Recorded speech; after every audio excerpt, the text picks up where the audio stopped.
Hello everyone, welcome to IS point. आज हम लोग इस पे बात करेंगे सहयोग मूलक सुरक्षा के बारे में। ठीक है, तो अभी जो हमारा सुरक्षा यानी कि समकालीन वैश्विक सुरक्षा की बात कर रहे थे, तो उसके हमने दो आयाम देखे थे। एक था पारंपरिक धारणा थी, एक था अपारंपरिक धारणा। ठीक है, तो इन दोनों को ही हम लोग समझ चुके हैं कि पारंपरिक में हमने देखा था कि बाहरी आक्रमण होते हैं और उसमें आंतरिक आक्रमण, दोनों ही सम्मिलित थे। ठीक है, कैसे युद्ध से रिलेटेड थे।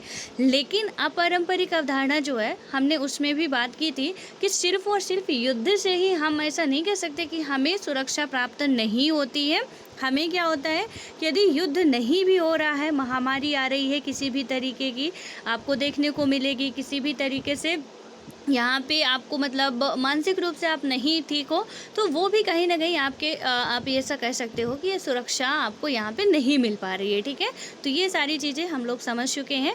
अब इसमें बात करेंगे हम कि सहयोग मूलक सुरक्षा किस तरीके से है। और जो भी पहले के वीडियो ये नहीं देखे हो तो पहले आप उन्हें देखिएगा, तब ये आपको समझ में आएगा कि क्या चीज़ है। ठीक है, और यहाँ पर ये जो डाटा दिया गया है ना कि मतलब ये 2006 का है कि 10 बड़े जो शरणार्थी देश हैं, तो इनमें से क्या क्या यहाँ पे दिखाया गया है। ठीक है, कौन कौन से थे पहले, लेकिन अभी प्रेजेंट टाइम में आप 2020-21 का डाटा चेक करेंगे तो इसमें कुछ और दिखा रहा है। ठीक है, तो थोड़ा आप लेटेस्ट डाटा ही चेक करेंगे। अभी जो हाल फिलहाल में आपको बताएगा, लेबनान हो गया, जॉर्डन हो गया, तुर्की हो गया, चाड हो गया, ऐसी कंट्रियाँ जो है जहाँ पे रिफ्यूजियों की संख्या प्रेजेंट टाइम में बहुत ज़्यादा है। और हम देख चुके हैं कि रिफ्यूजी हम किसे कहते हैं, शरणार्थी हम किसे कहते हैं, क्योंकि जो युद्ध के उससे या राजनीति की स्थिति की वजह से, मतलब उनका ऐसा होता है कि वो जाना नहीं चाहते हैं, लेकिन उन्हें ज़बरदस्ती किसी भी तरीके से भगाया जा रहा है या मजबूरन वहाँ से वो निकल के आ रहे हैं अपना सब कुछ छोड़ छाड़ के। और अप्रवासी का मतलब भी हम लोग समझ चुके हैं कि वो अपनी मर्ज़ी से जा रहा है, कोई नहीं है।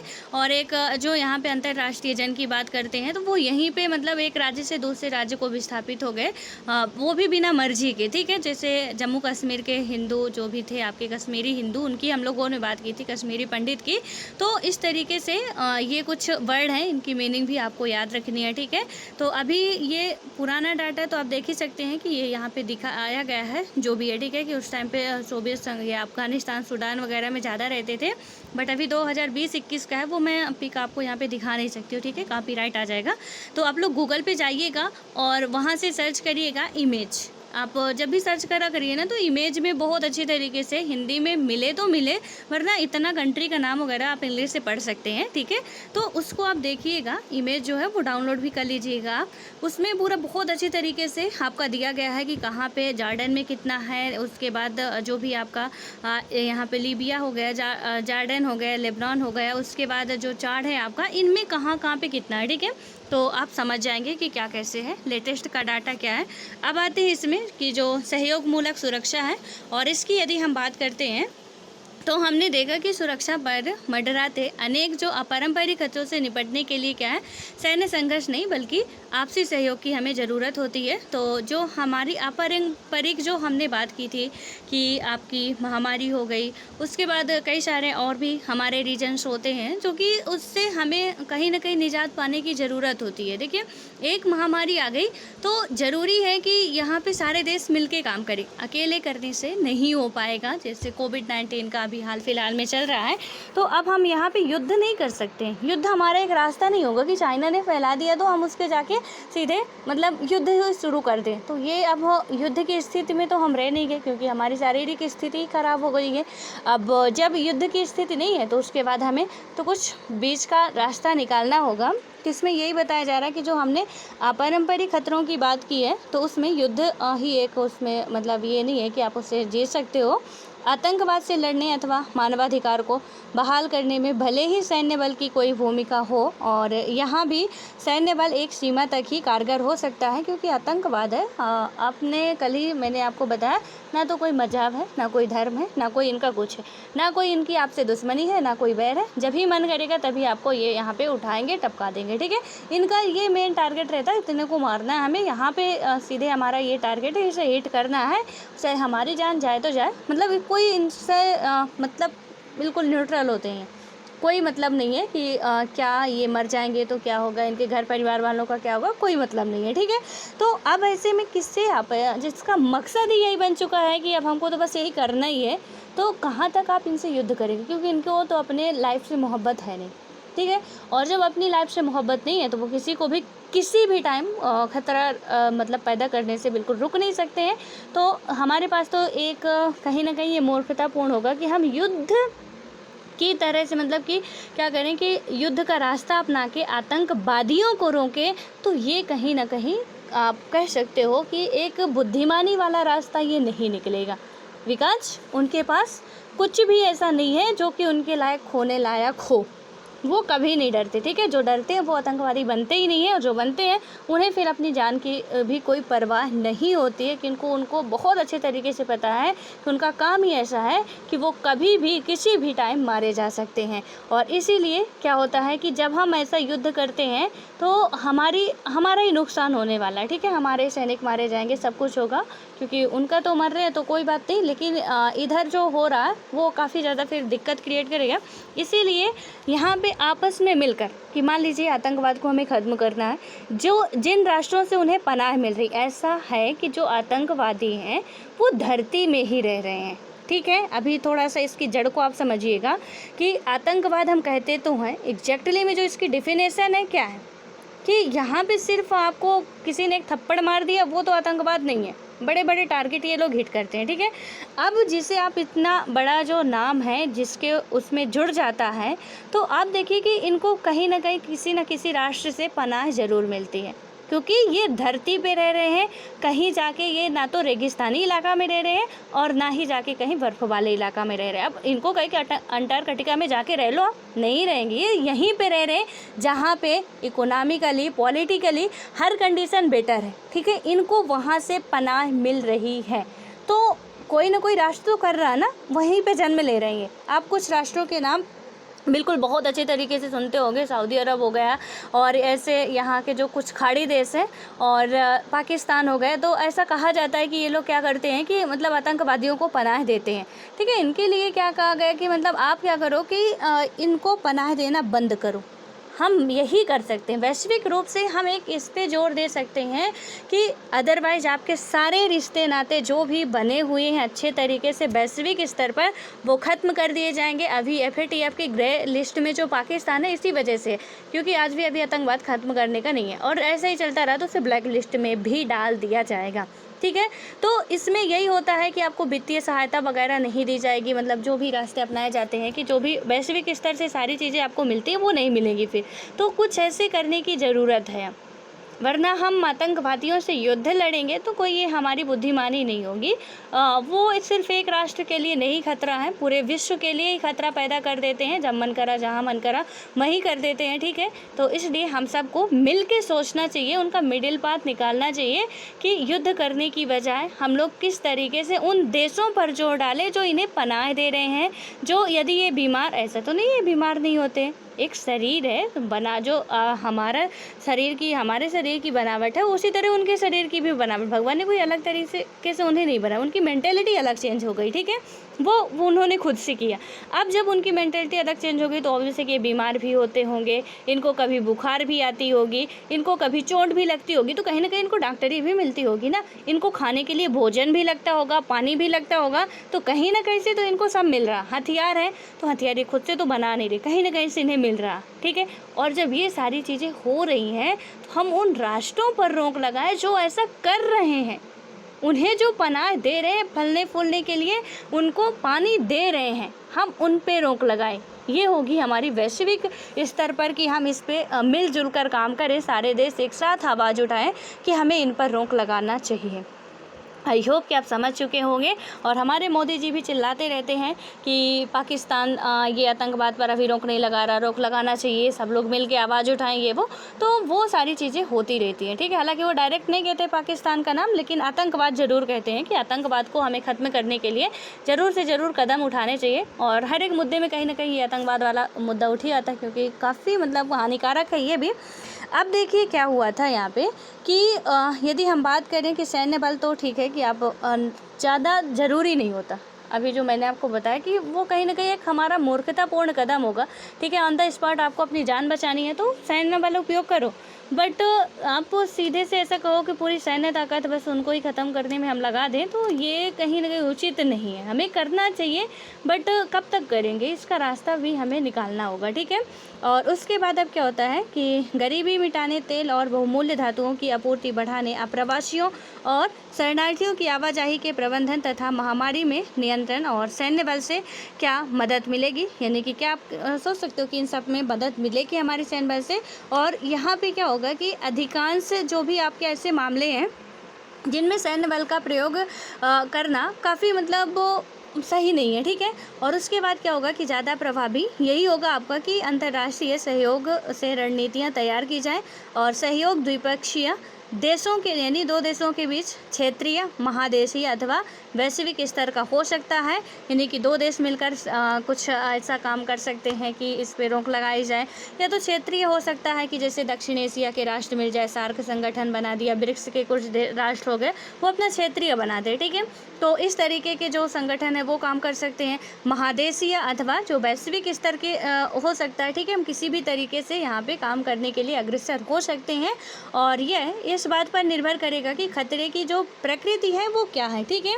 और विभिन्न देश इससे निपटने के लिए कितने इच्छुक तथा सक्षम है, और सहयोग मूलक सुरक्षा में विभिन्न देशों के अतिरिक्त अंतर्राष्ट्रीय, राष्ट्रीय स्तर की अन्य संस्थाएं जैसे कि आपकी अंतर्राष्ट्रीय संगठन या संयुक्त राष्ट्र संघ हो गया, आपका विश्व स्वास्थ्य संगठन हो गया, विश्व बैंक हो गया, अंतर्राष्ट्रीय मुद्रा कोष या जिसे हम IMF कहते हैं, इंटरनेशनल मॉनिटरिंग फंड, और इसके बाद आपका है स्वयंसेवी संगठन हो गया, एमनेस्टी इंटरनेशनल, रेड क्रॉस, निजी संगठन तथा दानदाता यानी कि NGO जो संस्थाएं होती हैं, ठीक है।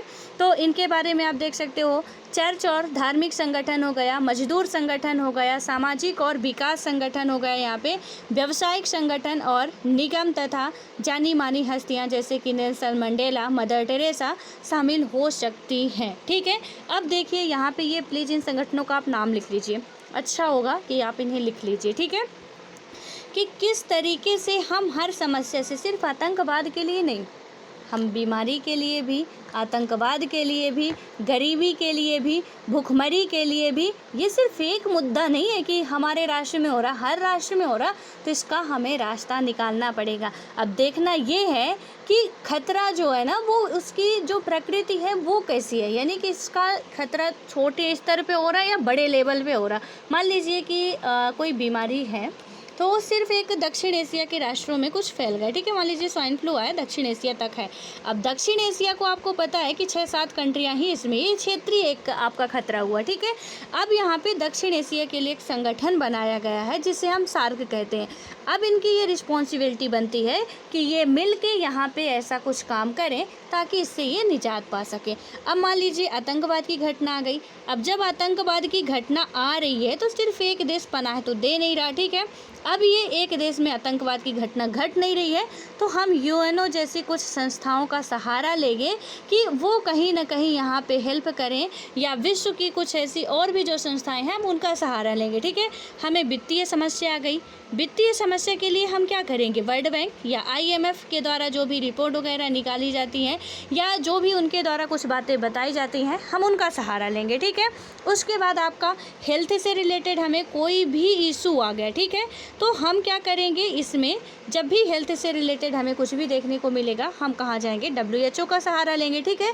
क्योंकि वहाँ पे WHO में जो जाएंगे और उसके बाद क्या करेंगे कि उससे हमें कुछ ना कुछ मतलब सोल्यूशन मिलेगा, क्योंकि ये वैश्विक स्तर पर है, ठीक है। तो ये सारी आपको एक बात यहाँ पे और याद होनी चाहिए, WHO किसकी एजेंसी है, तो WHO UNO की ही एक एजेंसी है, ठीक है। तो अब आप समझ चुके होंगे कि किस तरीके से ये संगठन है। और देखिए जो दानदाता संस्थाएं बात की गई हैं, जैसे आपने पता होगा आपको कि कुछ NGO बनाए जाते हैं, ठीक है। उसके बाद कुछ चर्च का भी निर्माण किया जाता है। इन सब का कहीं ना कहीं एक पर्पज होता है, ठीक है। धार्मिक संगठन भी कुछ बनाए जाते हैं। उसके बाद मजदूर संगठन, मान लीजिए कि अब देखिए खतरे की कहाँ पे समस्या आ सकती है, मजदूर है, मजदूरों को प्रॉपर अच्छे तरीके से वर्कर जो भी हैं उन्हें नहीं उनके काम के मुताबिक वेतन मिल रहा, या कंपनी में उस तरीके की सुविधाएं नहीं हो रही है, या कोई गैस कंपनी में वो काम कर रहे हैं वहाँ की बेहतर अच्छे तरीके से सुविधाएं नहीं, उनको वर्करों को नुकसान हो रहा है। तो एक क्या क्या होगा कि जो मजदूर यूनियन है उसके तहत वो लोग क्या करेंगे कि यहाँ पे मांग उठाएंगे कि हमें करना चाहिए, क्योंकि अब ये वैश्विक लेवल का खतरा नहीं है, ठीक है, हमारे किसी एक इलाके का है, तो ये जो संगठन है इसके तहत अपना ये काम कर सकती है। उसके बाद सामाजिक और विकास के लिए कुछ संगठन जो भी होते हैं उनके, और व्यावसायिक संगठन की हम बात करते हैं, इन सब का अपना अपना एक एरिया है, किसी का बृहद एरिया है, किसी का छोटा एरिया है, लेकिन जहाँ भी जिसे समस्या है उस हिसाब से वो अपना देख सकते हैं, ठीक है। आई होप कि आप समझ रहे होंगे ये। और उसके बाद क्या होगा कि जो आपकी निगम तथा जानी मानी हस्तियाँ, जैसे कि कुछ लोगों का यहाँ पे योगदान भी है, नेल्सन मंडेला जी के बारे में हम लोग पढ़ चुके हैं, आपके सिलेबस में भी है, पढ़ना भी है, ठीक है। एनी बेसेंट के बारे में भी आपको पढ़ना है, मदर टेरेसा, ठीक है, मदर टेरेसा जो है, तो इनके बारे में भी आपको जानना चाहिए कि ये एक विदेशी हो के हमारे देश में ही आके बहुत अच्छे अच्छे काम किए, विदेशियों में भी किए, तो किस तरीके से ये सब कुछ है वो सब हमें देखना चाहिए। अब क्या होगा कि सहयोग मूलक सुरक्षा में भी अंतिम उपाय के रूप में बल प्रयोग किया जा सकता है, और जब कोई रास्ता ना बचे तो, ठीक है। अब क्या हुआ कि अंतर्राष्ट्रीय बिरादरी उन सरकारों से निपटने के लिए बल प्रयोग की अनुमति दे सकती है जो अपनी ही जनता को मार रही हो, अथवा गरीबी, महामारी और प्रलयकारी घटनाओं की मार झेल रही जनता के दुख दर्द की उपेक्षा कर रही हो। और ऐसी स्थिति में क्या होगा आपका कि सुरक्षा के अपारंपरिक धारणा पर जोर होगा, ठीक है। किसमें हम जोर देंगे ज़्यादा? सुरक्षा के अपारंपरिक धारणा पर। वो अपारंपरिक धारणा क्या थी? यही है, ठीक है। पारंपरिक धारणा तो आंतरिक और बाह्य युद्ध की बात हम कर चुके, दोनों को ही समझना है। सुरक्षा की डिफिनेशन आप तभी सही तरीके से समझ पाएंगे, ठीक है। क्वेश्चन ये नहीं आएगा कि आपको सुरक्षा की डिफिनेशन लिखनी है, बट क्वेश्चन कुछ इसी तरीके का आएगा कि वहाँ पे सीधे से इनडायरेक्टली आपको ये दिखेगा कि एग्जैक्टली में क्वेश्चन पूछ क्या रहा है, और उस हिसाब से आपको आंसर देना है, ठीक है। तो इसके जब आपकी समझ बहुत अच्छी तरीके स्ट्रॉन्ग तगड़ी वाली होगी, तभी आप आंसर को, क्वेश्चन को समझ पाएंगे और आंसर को आसानी से कर पाएंगे।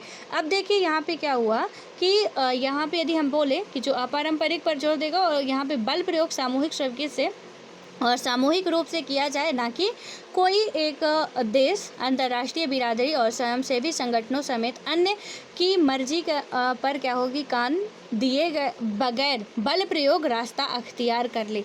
यानी कि ये कान दिए मतलब कि किसी को बिना सोचना दिए ही आप सोचो कि अरे हम तो बड़े तेज मकान है, हम जाते हैं और वहाँ पे बिल्कुल उनको धराशायी करके आते हैं, तो इस तरीके से थोड़ी खतरा हो जाएगा, ठीक है।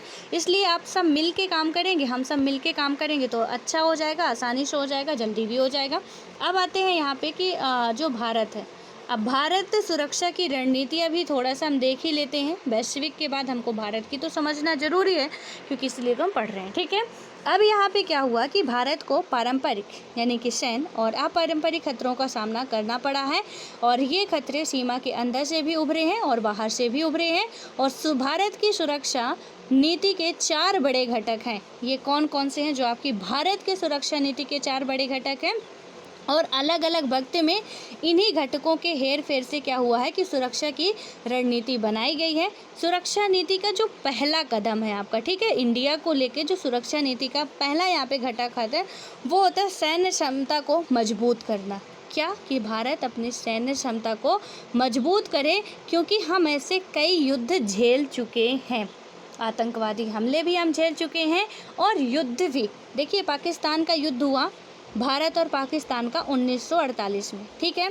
1948 के बाद आपका होता है 1965 में, 1965 के बाद आपका होता है 1971 में, 1971 के बाद आपका होता है 1999 में। ये हुए भारत और पाकिस्तान के युद्ध, ठीक है। लेकिन उसके बाद इसके बीच 48 के बाद यहाँ पे 65 में होते, 65 से पहले 1962 में चाइना के साथ हमारा युद्ध हुआ था और हम बहुत बुरी तरीके से हार भी चुके थे, ठीक है। तो इसमें से हमें सैन्य क्षमता सबसे बड़ी है कि मजबूत करना, क्योंकि भारत पर पड़ोसी देशों से हमले होते रहे हैं। पाकिस्तान ने, देखिए यहाँ पे बताया भी गया है कि पाकिस्तान ने 47, 48, 65, 71 और 99 में क्या किया कि यहाँ पे हमारे ऊपर हमला करता है। और चीन के ने क्या किया कि सन 1962 पर हमला किया, और दक्षिण एशिया के इलाके में भारत के चारों तरफ परमाणु हथियारों से लैस देश हैं। चारों तरफ, पाकिस्तान भी है, चाइना भी है, भारत के पास खुद ही है, ठीक है। तो ये परमाणु लेस कंट्रियां हैं और इससे खतरा तो बनेगा, इसलिए हमें अपनी सैन्य ताकत मजबूत करनी चाहिए। ये भारत के उसमें देख रहे हैं, क्योंकि हमें पारंपरिक और अपारंपरिक जो धारणा हमने सुरक्षा के आयाम देखे, उन दोनों तरीके की हमें मार झेलनी पड़ी है, ठीक है। तो अब यहाँ पे आप ऐसा लिखेंगे। उसके बाद आता है कि भारत में ऐसे भारत के परमाणु परीक्षण के फैसले 1998 को उचित ठहराते हुए भारतीय सरकार ने क्या किया कि राष्ट्रीय सुरक्षा का तर्क दिया था और भारत ने सन 1974 में पहला परमाणु परीक्षण किया था, ठीक है। तो भारत ने जब अपना पहला परमाणु परीक्षण किया, और परमाणु परीक्षण तो कहीं पे मतलब किसी ऐसी जगह पे नहीं किया जाता है जहाँ पे क्या हो कि खतरा हो, कहीं समुद्र वगैरह में किया जाता है, ठीक है। अब जब वहाँ पे परमाणु परीक्षण हुआ तो क्या हुआ कि जो अदर कंट्रियाँ थी उन्हें क्या हुआ, प्रॉब्लम्स हुई कि भारत कहीं ना कहीं एक परमाणु लेस कंट्री या परमाणु हथियार से लेस कंट्री बनता जा रहा है और ये विश्व के लिए खतरा हो सकता है। तो लोगों ने क्या किया कि इसका विरोध किया। तब भारत ने क्या अपना तर्क दिया। ये प्लीज़ एक एक बात आप ध्यान रखिएगा एक स्टोरी के फॉर्म में, ठीक है। एक बार नहीं समझ में दोबारा वीडियो सुनिएगा, तिबारा सुनिएगा, लेकिन आपको ये समझ में आना चाहिए। यहाँ पे क्या हुआ कि 1998 में जब 74 में ये तर्क दिया, काफ़ी विरोध हुआ, यानी कि परमाणु परीक्षण हमारा हुआ, सबसे पहला हुआ था, ठीक है, 1974 में। तो इन्होंने क्या तर्क दिया कि हम अपनी सुरक्षा को, यानी कि भारतीय सरकार को राष्ट्रीय सुरक्षा के लिए हम क्या कर रहे हैं, जो भारतीय सरकार का तर्क था कि राष्ट्रीय सुरक्षा हमारी खतरे में है और इसलिए हम ऐसा कर रहे हैं, ठीक है। इसलिए हम अपने परमाणु हथियार जो है या परमाणु परीक्षण करने पे अब मजबूर हैं, हमें रखना पड़ेगा। अब उसके बाद क्या आता है कि भारत की सुरक्षा नीति का जो दूसरा घटक होगा, ये तो पहला हुआ कि सैन्य ताकत आपको मजबूत करनी, देन सेकंड आपका क्या होता है कि अपने सुरक्षा हितों को बचाने के लिए अंतर्राष्ट्रीय कायदों और संस्थाओं को मजबूत करना। तो हम अपनी सुरक्षा हितों को बचाने के लिए क्या करेंगे, अंतर्राष्ट्रीय कायदों और संस्थाओं को मजबूत करना। भारत के जो पहले प्रधानमंत्री थे जवाहरलाल नेहरू जी थे, ठीक है, उन्होंने क्या किया था कि एशियाई एकता, औपनिवेशीकरण, यहाँ पे आप जो देखेंगे, और जो निरस्त्रीकरण था, ठीक है, के प्रयासों की हिमायत की थी। और इसके बाद इन्होंने अंतर्राष्ट्रीय संघर्षों में संयुक्त राष्ट्र संघ को अंतिम पंच मारने पर क्या किया था यहाँ पे कि अंतिम पंच मानने पर जोर दिया। और इसको जब हम चारों तरफ से थक जाएंगे तब पंच का मतलब जो हमारे गांव में होता है एक मुखिया होता है, ठीक है, उसी तरीके से इसको जब हम चारों तरफ से, अब ऐसा हुआ कि पहले हम अपने आप में करेंगे जितने भी राष्ट्र हैं, बाद में हम क्या करेंगे कि यहाँ पे एक अंतिम उसके रूप में हम यूएनओ को बाद यहाँ पे लाएंगे, ठीक है। तो इसने ऐसा किया, किन्होंने किया, हमारे जवाहरलाल नेहरू जी ने किया था। अब यहाँ पे होता है कि भारत ने क्या किया कि हथियारों के अप्रसार के संबंध में एक सार्वभौम और बिना भेदभाव वाली नीति चलाने की पहलकदमी की, और जिसमें हर देश को सामूहिक संहार के हथियार, यानी कि हथियार परमाणु हो गया, आपका जैविक हो गया, रासायनिक हो गया, से संबद्ध बराबर के अधिकार और दायित्व हो। भारत ने क्या किया कि 9 अंतर्राष्ट्रीय आर्थिक व्यवस्थाओं की मांग उठाई, और सबसे बड़ी बात यह कि 2 महाशक्तियों की खेमेबाजी से अलग उसने गुट निरपेक्षता के रूप में विश्व शांति का तीसरा विकल्प सामने रखा, ठीक है। तो यहाँ पे क्या हमारा तीसरा विकल्प आया था, हमने देखा था कि नेहरू जी के साथ 4-5 लोग मिल के ही एक उसकी संस्था का गठन करते वहाँ पे, जिसे गुट निरपेक्ष कहा गया था। गुट निरपेक्ष आंदोलन चला था शीत युद्ध के टाइम में। हमने देखा था कि ना तो हम रसिया में जाएंगे, ना तो हम अमेरिका में जाएंगे, हम एक अपना अलग ही संगठन बनाएंगे, ठीक है, कि हमें किसी पे नहीं जाना। जब देखा जाएगा, क्योंकि दोनों ही महाशक्तियाँ हैं, दोनों में से किसी एक का साथ दिए तो एक से हमारे रिश्ते खराब होने, इसलिए हम नहीं मिलने वाले किसी पे। और आपको बहुत अच्छे तरीके से यदि आपने देखा होगा तो गुट निरपेक्ष हम लोग समझ चुके हैं, ठीक है। नेहरू जी उसमें शामिल थे। आपको ये बात अब पता होनी चाहिए कि वो शीत युद्ध का चैप्टर यहाँ पे कैसे लिंक हो रहा है, कि जब हमारी वैश्विक स्थिति पे हमें सुधार यदि बनाना है तो किस तरीके से जितने भी राष्ट्र थे, स्वतंत्र राष्ट्र थे, उन्होंने क्या किया कि अब हमें हथियार वगैरह जो भी रखने चाहिए हम सब मिल के रखेंगे, जैविक हो चाहे रासायनिक हो चाहे परमाणविक हथियार हो। और उसके बाद आप देखेंगे यहाँ पे कि भारत उन 160 देशों में शामिल है जिन्होंने 1997 के क्योटो प्रोटोकॉल पर हस्ताक्षर किया था। ठीक है, तो भारत भी उसमें शामिल है जहाँ पे 160 कंट्रियों ने जब उस टाइम पे हस्ताक्षर किए थे, उनमें से भारत भी एक है। कब हुआ था ये क्योटो प्रोटोकॉल कन्वेंशन जो है वो 1997 में हुआ था। ठीक है, इसमें हस्ताक्षर हुआ और क्योटो प्रोटोकॉल में वैश्विक ताप वृद्धि पर काबू रखने के लिए ग्रीन हाउस गैसों के उत्सर्जन को कम करने के संबंध में दिशा निर्देश बताए गए हैं। ये जितने भी आपके कन्वेंशन है प्लीज़ इन्हें याद रखिएगा आप लोग, चाहे वो एजेंडा 21 हो, चाहे क्योटो प्रोटोकॉल हो, और जो ओजोन परत के लिए रखे गए थे, मतलब कई सारे कन्वेंशन वैश्विक रूप से किए गए हैं, तो उनको आपको याद रखना है, क्योंकि सीधे दे दिया जाएगा, इधर दे दिया जाएगा क्योटो प्रोटोकॉल और इधर दे दिया जाएगा आपका सन, या तो इधर ये दे दिया जाएगा और इधर इनके टारगेट दे दिया जाएगा। जैसे अभी क्योटो प्रोटोकॉल का हमने क्या देखा कि ग्रीन हाउस जो ताप वृद्धि हो रही है उस पर काबू रखने के लिए क्योटो प्रोटोकॉल कन्वेंशन में बात की गई थी। ठीक है, इसी तरीके से हो जाएगा आपका एजेंडा 21 होता है, इसी तरीके से रियो डी जेनेरियो में जो हुआ था। तो इन सब के बारे में आपको याद रखना है, आपका ये जियोग्राफी से रिलेटेड टॉपिक है, तो इन जो आपका इन्वायरमेंट है उससे है। ठीक है, तो लेकिन यहाँ पे क्वेश्चन पूछे जाते हैं, तो इनको भी अभी आप इससे पढ़ रहे हैं तो इसे नोट कर लेंगे तो आपकी ये बुद्धिमानी होगी। ठीक है, कि ये कन्वेंशन कब हुआ था और इसका मेन टारगेट क्या है क्योटो प्रोटोकॉल का, तो वैश्विक ताप वृद्धि पर काबू रखना था। ठीक है, जो ग्रीन हाउस गैसों से उत्सर्जन को कम करने के लिए इसमें ये बताया गया था। सहयोग मूलक जो सुरक्षा की पहलकदमियों के समर्थन में क्या है कि भारत ने अपनी संयुक्त राष्ट्र संघ के शक्तिशाली यानी कि शक्ति बहाली को के मिशनों में भी भेजा था। और उसके बाद क्या हुआ कि सुरक्षा की भारत की सुरक्षा रणनीति का जो तीसरा घटक अब आता है, देश की अंदरूनी सुरक्षा समस्याओं से निपटने की तैयारी।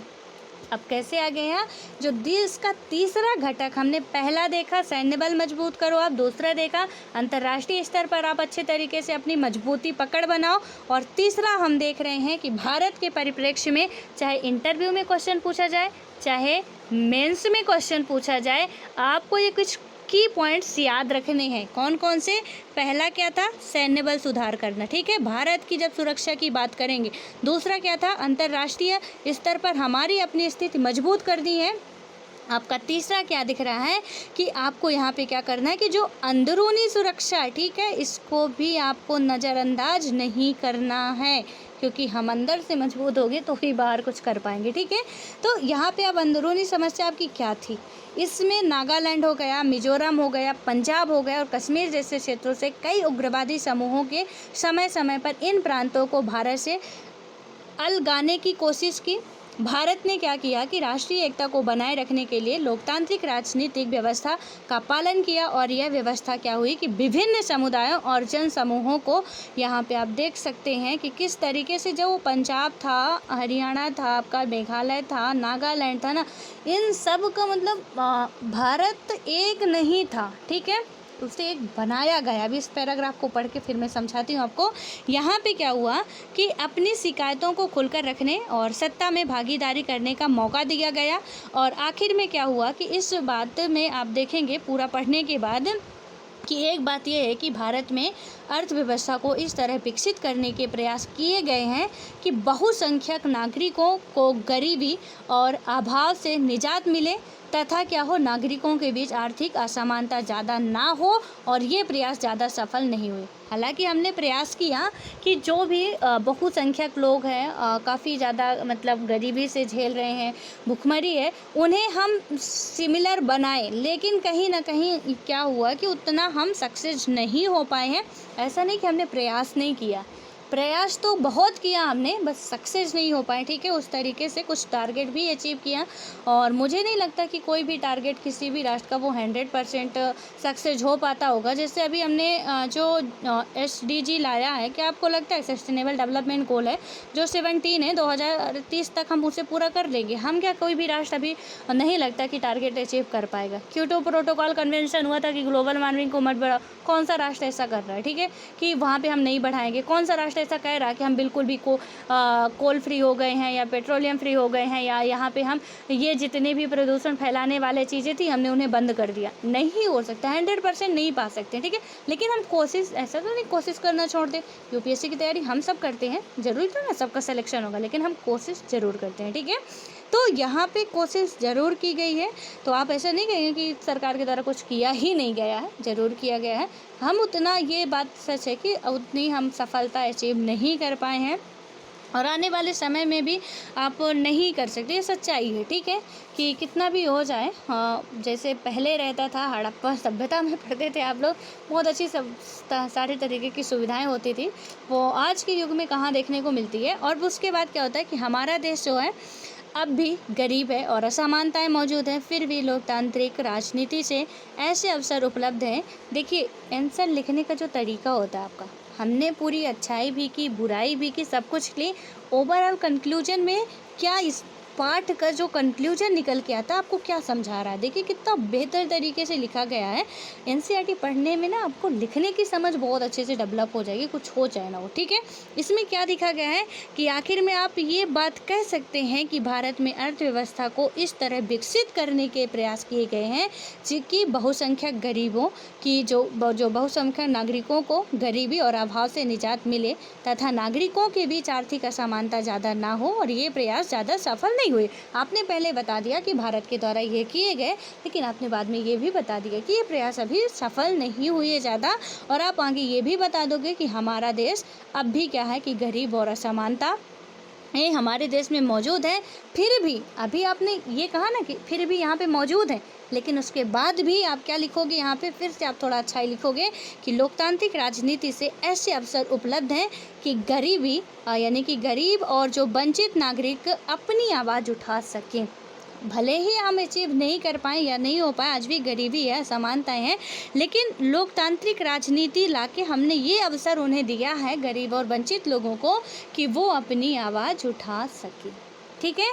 अब उसके बाद आप क्या लिख दोगे कि लोकतांत्रिक रीति से निर्वाचित सरकार के ऊपर दबाव होता है कि वह आर्थिक समृद्धि को मानवीय विकास का सहभागी बनाए, और इस प्रकार लोकतंत्र सिर्फ राजनीतिक आदर्श नहीं है, लोकतांत्रिक शासन जनता को ज़्यादा सुरक्षा मुहैया कराने का साधन भी है। और इस संदर्भ में भारतीय लोकतंत्र की सफलता और असफलता के बारे में आप एक और किताब में विस्तार से हम लोग पढ़ेंगे, और यहाँ पे देखेंगे कि किस तरीके से जो राजतंत्र पर केंद्रित है ये पूरी स्वतंत्र भारत पे, उसको हम लोग देखेंगे। लेकिन देखिए जो यहाँ पे हम लोग बात की है अभी, किस तरीके से, कितना अच्छे तरीके से सांप भी मर गया लाठी भी नहीं टूटी। हमने बता भी दिया कि हमारे देश में अभी क्या है, लेकिन हमने साथ साथ ये भी कह दिया कि जिस तरीके से हमारी राजनीतिक व्यवस्था है, वहाँ पे लोगों को ये तो अधिकार है कि वो अपने हक के लिए आवाज़ उठा सकते हैं, ठीक है। उन्हें कुछ हक दिए भी जाएंगे, बेशक है, ये ऐसा नहीं है कि उनको और दबाया ही जाएगा।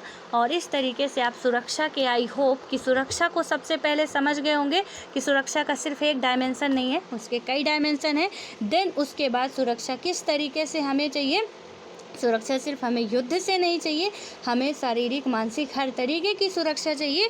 और ये सारी बात आप लोग समझ चुके होंगे, मैं ऐसा आशा करती हूँ, ठीक है। यदि आप नहीं समझ पाए हैं तो आप एक दो बार वीडियो देखिए और कमेंट बॉक्स में हमें कमेंट करके बताइए कि नहीं समझ में आया, तो हम ज़रूर उसको और अच्छे से एक्सप्लेन करने की कोशिश करेंगे। लेकिन आपका फीडबैक हमें ज़रूरी है, क्योंकि जब आप बोलोगे तो ही हमें समझ में आएगा कि एग्जैक्टली में हम नहीं समझा पा रहे हैं आपको। तो यहाँ पे लेकिन ये नहीं बताएं, ठीक है, ये बताना कौन सा टॉपिक नहीं समझ में आया आपको, उसका नाम लिखना है। और थोड़ा सा मैं आज आप लोगों के लिए होमवर्क दे रही हूँ, उसे करिएगा, और उसके बाद हम लोग अपना नेक्स्ट चैप्टर स्टार्ट करेंगे। और ये है पर्यावरण और जो भी आपका है राजनीतिक संसाधन है, इनको देखेंगे, ठीक है। तो इसमें से सबसे पहले जो होमवर्क है, होमवर्क हालांकि मैंने कल आपको ये बताया था, ठीक है, इसलिए आज दे रही हूँ। कुछ हमारे जो संयुक्त सैन्य अभ्यास हैं, इनको आपको बताना है, ठीक है। पहला आपको बताना है कि जो आपका पास एक्स हुआ है, ठीक है, ये पास एक्स किस किस कंट्री के बीच में हुआ है, 2020 में ये हुआ है, और कहाँ पे हुआ है, ठीक है। उसके बाद आपको बताना है और कौन सी सेना के बीच हुआ है, ये 3 चीज़ आपको बताना है।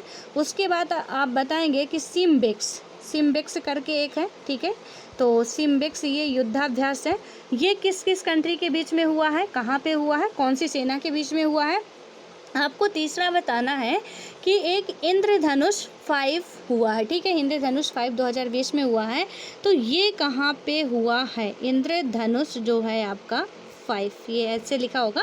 ये 2020 में तीनों ही हुए हैं, कौन कौन से देश के साथ हुए हैं और किस जगह पे हुए हैं, ठीक है, और कहाँ पे, मतलब कौन सी सेना के बीच में हुए हैं, तो प्लीज़ इसे बताइएगा। और एक है धर्म गार्जियन 2019 में हुआ था, इसे भी मैंने कल आपको बताया था, तो इसे भी आप लोग बताने की कोशिश कीजिएगा।